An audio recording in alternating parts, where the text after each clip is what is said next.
Dans la continuité de nos précédentes enquêtes consacrées au continent africain, après le Cameroun, la République du Congo et le Sénégal, Laser Investigation s'intéresse aujourd'hui au Gabon, où une élection présidentielle se tiendra le 28 août prochain. Lors de cette élection, le président Ali Bongo briguera un deuxième Je vous septennat. invite pour libérer et accroître le potentiel de cette précieuse ressource qu'est le peuple gabonais. Nous devons ensemble, unis et rassemblés, aller encore plus loin dans les changements dont notre pays a tant besoin. C'est pourquoi, avec la grâce du Tout-Puissant et la bénédiction de nos ancêtres et le soutien de tous, je vous annonce ma candidature à l'élection présidentielle de cette année. Face au président sortant, plusieurs candidats de l'opposition sont en lice pour cette présidentielle, parmi lesquels deux figures principales qui attirent l'attention et soulèvent la polémique. L'ancien président de l'Assemblée nationale du Gabon, Guinzouba Dama, a porté sa candidature à la présidence de la République le 5 avril dernier. La déclaration solennelle de ma candidature à l'élection présidentielle d'août 2016. En prenant cette décision, je ne veux être ni un héros, ni un martyr. Je veux être moi-même, Guinzouba Dama. De son côté, Jean Ping, l'ancien président de la Commission de l'Union africaine, plusieurs fois ministre gabonais sous l'ère du défunt président Omar Bongo, s'est autoproclamé comme étant le principal rival du président Ali Bongo lors du scrutin du 28 août prochain. J'ai un problème avec Ali.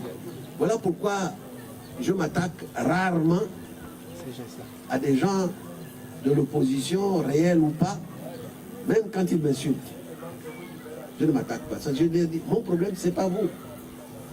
Quel que soit ce que vous faites, mon problème, c'est Ali. Pourtant, à une époque pas si lointaine, en 2012, Jean Ping ne tarissait pas d'éloges à l'égard de ce même Ali Bongo. Je dois dire que le Gabon est un pays qui n'a jamais connu de guerre. Jamais.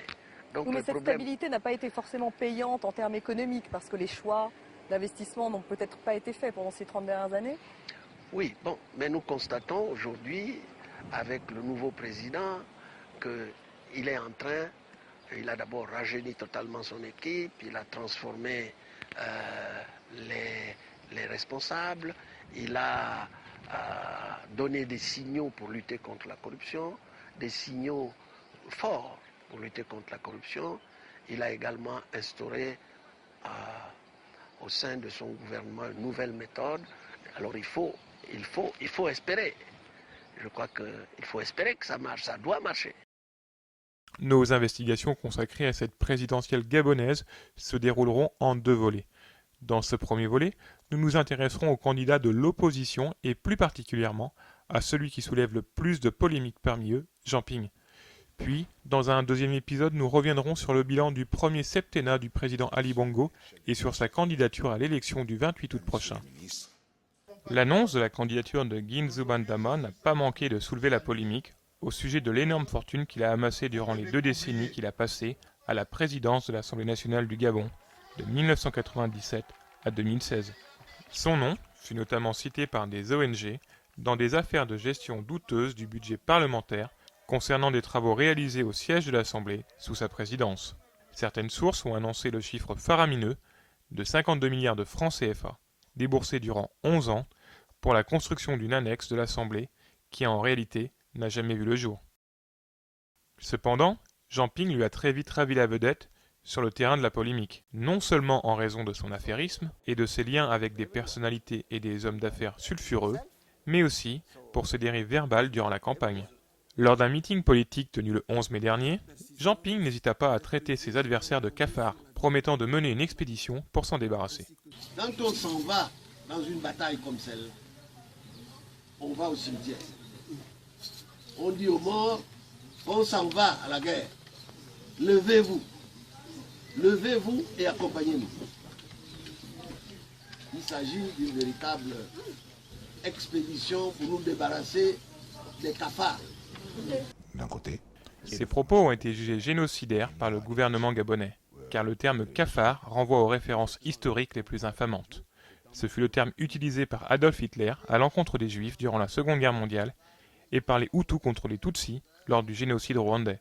Traiter des populations de cafards, lorsqu'on a été ministre ministre des Affaires étrangères, lorsqu'on a présidé au nom du Gabon l'Assemblée générale des Nations unies, lorsque, au nom du Gabon, on a été président de la Commission de l'Union africaine, et lorsqu'on aspire aux plus hautes charges de l'État, on ne peut pas traiter tout ou partie de son peuple de cafard.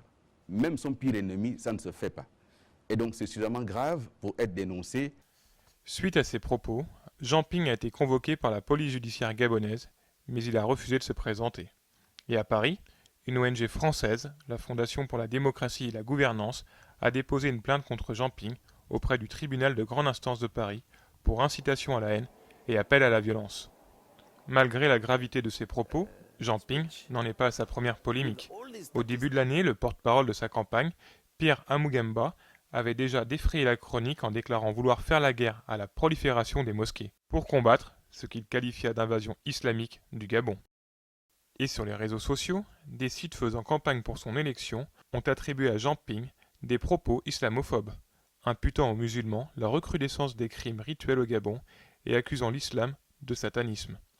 Propos jamais démentis par Jean Ping, malgré les polémiques qu'ils suscitent car ils sont jugés provocateurs et irresponsables dans un contexte de forte montée de l'islamisme djihadiste en Afrique et pourraient donc constituer une source de menaces terroristes contre le Gabon.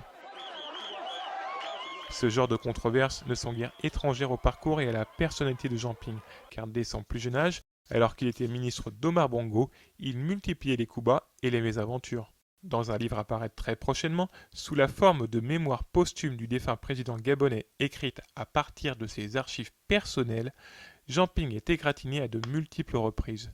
On y découvre, par exemple, qu'il n'hésitait pas à salir la réputation de ceux, parmi ses collègues ministres, susceptibles de lui faire de l'ombre. Ainsi, lorsque le défunt ministre de l'Intérieur André Mba Obam a pris un cabinet de lobbying à Washington pour faire valoir auprès des Américains les compétences du département qu'il dirigeait, Jean Ping, alors ministre des Affaires étrangères, n'hésita pas à intervenir en sa défaveur en communiquant au département d'État US des notes présentant André Mba Obam comme quelqu'un de peu fiable auquel il ne faut pas faire confiance. À la même époque, lors du différend entre le Gabon et la Guinée équatoriale concernant la souveraineté de l'île de Banié, Jean Ping présenta au président Omar Bongo un dossier accablant pour André Mba Obam, visant à le faire limoger et le traduire en justice, en l'accusant de manœuvrer pour vendre l'île aux Guinéens en échange de pots de vin. Mais Omar Bongo n'y a pas cru et ne s'est jamais désolidarisé de son ministre de l'Intérieur. Sur le volet des affaires, on découvre qu'à 2 reprises en 2001 puis en 2002, alors qu'il a accompagné Omar Bongo en visite en France, Jean Ping a prétendu que des mallettes d'argent que le président Bongo lui avait confiées avaient été dérobées de son coffre-fort. La première fois ici, dans ce célèbre palace parisien de Crillon, situé aux abords de la place de la Concorde. La seconde fois, dans un autre grand hôtel parisien, le Meurice, situé, lui, en face du jardin des Tuileries. À l'époque, les enquêteurs de la brigade de la répression du banditisme avaient trouvé ces vols bien curieux, car ils se sont déroulés sans violence ni effraction. Mais le président Bongo est très vite intervenu pour faire cesser les enquêtes, afin d'éviter un incident diplomatique. Au fil des années, Jean Ping a amassé une fortune énorme, l'une des plus grandes d'Afrique, grâce notamment aux commissions qu'il s'octroyait systématiquement sur les contrats pétroliers, lorsqu'il était ministre des Mines, de l'Énergie et des ressources hydrauliques du Gabon au début des années 90, et ce, en exigeant que toute négociation passe exclusivement par lui, comme en témoignent ces documents confidentiels américains. Plus tard, Jean Ping s'est illustré par ses liens étroits avec de sulfureux hommes d'affaires chinois, et plus particulièrement avec le plus controversé d'entre eux, Sampa, le tout-puissant patron du Queensway Group, arrêté en Chine en octobre 2015 pour corruption après avoir réglé pendant plus de 2 décennies sur le monde secret des affaires sino-africaines. Avant sa chute retentissante, les activités occultes de Sampa ont été épinglées par un rapport d'enquête du Congrès américain en 2014. Son empire financier, basé à Hong Kong et connu officieusement sous le nom de Queensway Group, était décrit comme une plateforme occulte destinée à blanchir les rétrocommissions des chefs d'État et des personnalités politiques africaines à travers un maillage complexe de sociétés offshore, de comptes bancaires secrets, dissimulés dans une multitude de paradis fiscaux à travers le monde. Or, c'est justement à travers le Queensway Group que Jean Ping a mis en place une société de consulting basée à Hong Kong qui porte le nom de Ping & Ping Consulting Limited, société qui co-dirige avec son fils Frank. Ce dernier se présente d'ores et déjà comme le futur ministre du pétrole du Gabon et tente de s'imposer comme un intermédiaire incontournable dans les contrats pétroliers à venir dans son pays et dans des pays voisins où son père a tissé de solides réseaux comme au Nigeria et en Côte d'Ivoire. Frank Ping détient par ailleurs de nombreux autres investissements, notamment une société immobilière à Paris, plusieurs biens en Floride et des comptes bancaires en Chine. Les enquêteurs de l'affaire Sampa ont mis la main sur des documents qui prouvent qu'au même titre que de nombreuses personnalités politiques africaines controversées, Jean Ping a longtemps bénéficié des conseils occultes de Sampa pour fructifier et dissimuler les activités de sa société. Ainsi, Ping & Ping Consulting a notamment mis en place de nombreux comptes bancaires domiciliés à Hong Kong, à Dubaï, à Genève et à Monaco. Sampa n'est pas le seul personnage controversé avec lequel Jean Ping a entretenu des liens étroits. Ce fut le cas notamment de l'ancien dictateur libyen Moammar Kadhafi. Dans un livre publié en 2014 sous le titre « D'éclipse sur l'Afrique, fallait-il tuer Kadhafi ?», Jean Ping prenait la défense de l'ancien guide de la révolution libyen, tout en affirmant que ce dernier n'était pas son ami et ne l'aimait pas.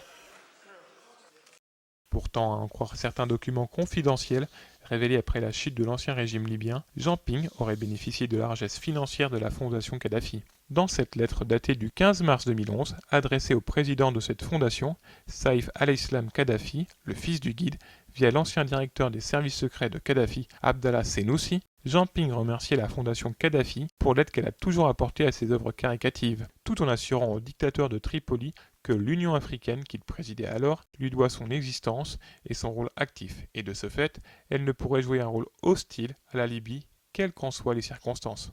Jean Ping réfute catégoriquement ces accusations, mais étrangement pour se défendre d'avoir touché de l'argent de Kadhafi, il choisit de détourner l'attention sur l'ex-président français Nicolas Sarkozy, l'accusant d'avoir été financé par l'ancien maître de Tripoli. Je pense que c'est ridicule. Mais imaginons même que j'ai reçu de l'argent de Kadhafi. Imaginons, ce qui est totalement faux, mais imaginons une seule seconde. Si c'est pour le déboulonner, alors Kadhafi est un bon Africain.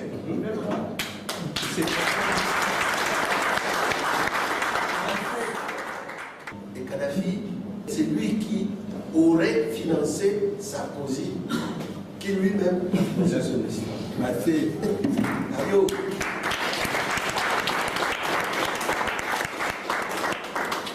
C'est le serpent qui se mord.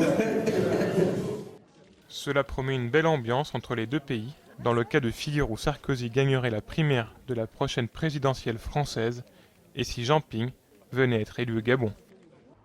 Par ailleurs, le nom de Jean Ping est apparu à 2 reprises dans les procédures judiciaires engagées en France. Dans l'affaire dite des biens mal acquis des personnalités africaines, Ping est cité une première fois dans cette enquête au sujet d'un luxueux appartement qu'il a acquis dans ce bel immeuble haussmannien, situé aux 8 rue Quentin Bochard, dans un quartier huppé du 8e arrondissement de Paris, à un jet de pierre des Champs-Élysées.